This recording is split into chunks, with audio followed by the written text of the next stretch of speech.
সুখবর সুখবর সুখবর, তবে কি ফেসবুক টিকটক আজকে থেকে চালু হতে যাচ্ছে বাংলাদেশে? হ্যাঁ, এরকমটাই আমাদের আইসিটি প্রতিমন্ত্রী জানিয়েছে।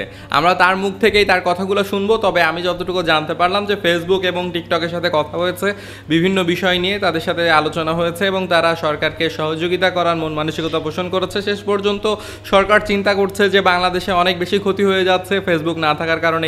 কমার্স ব্যবসায়ীদের এবং কন্টেন্ট ক্রিয়েটারদের অনেক বেশি সমস্যা হয়ে যাচ্ছে, ফ্রিল্যান্সারদের সমস্যা হয়ে যাচ্ছে, তাই তারা তাদের এই বিধিনিষেধ বা নিষেধাজ্ঞা প্রত্যাহার করছে। তো আমরা তার মুখ থেকেই শুনে আসি এবং আজকে বিকালের নাগাদ কিন্তু আমরা চাইলে ফেসবুক, হোয়াটসঅ্যাপ, ইনস্টাগ্রাম আবার চালাতে পারি। তো দেখা যাক কি হয়। চলুন আমরা একটু তার মুখ থেকেই শুনে আসি। প্ল্যাটফর্মগুলো বেশ প্রয়োজনীয় প্ল্যাটফর্ম, এটা আমরা মনে করি, কিন্তু সাময়িকভাবে কিছু বিধিনিষেধ আমরা আরোপ করতে বাধ্য হয়েছিলাম।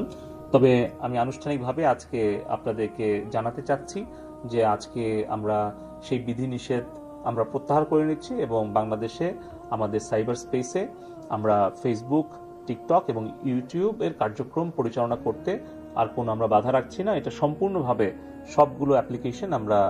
তো আপনারা তো জানতেই পারলেন যে আজকে থেকে সব কিছুই ওপেন হতে চলেছে এবং যারা কন্টেন্ট ক্রিয়েটার আছেন বা যারা বিজনেসম্যান আছেন তারা আজকে থেকে ভালোভাবে বিজনেস করা শুরু করুন, অথেন্টিক কাজ করুন এবং সত্য ঘটনা তুলে ধরার চেষ্টা করুন, সুন্দর সুন্দর কন্টেন্ট আপলোড করুন যেন দেশ এবং রাষ্ট্রের কোনো ক্ষতি না হয়। তাহলে কিন্তু আবার সেই আগের পরিস্থিতিতে পড়তে হতে পারে।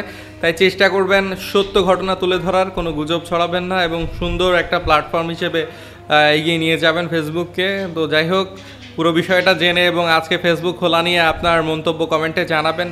আর সবাই ভিডিও তৈরি করতে বসে যান। তো ধন্যবাদ, ভালো থাকবেন।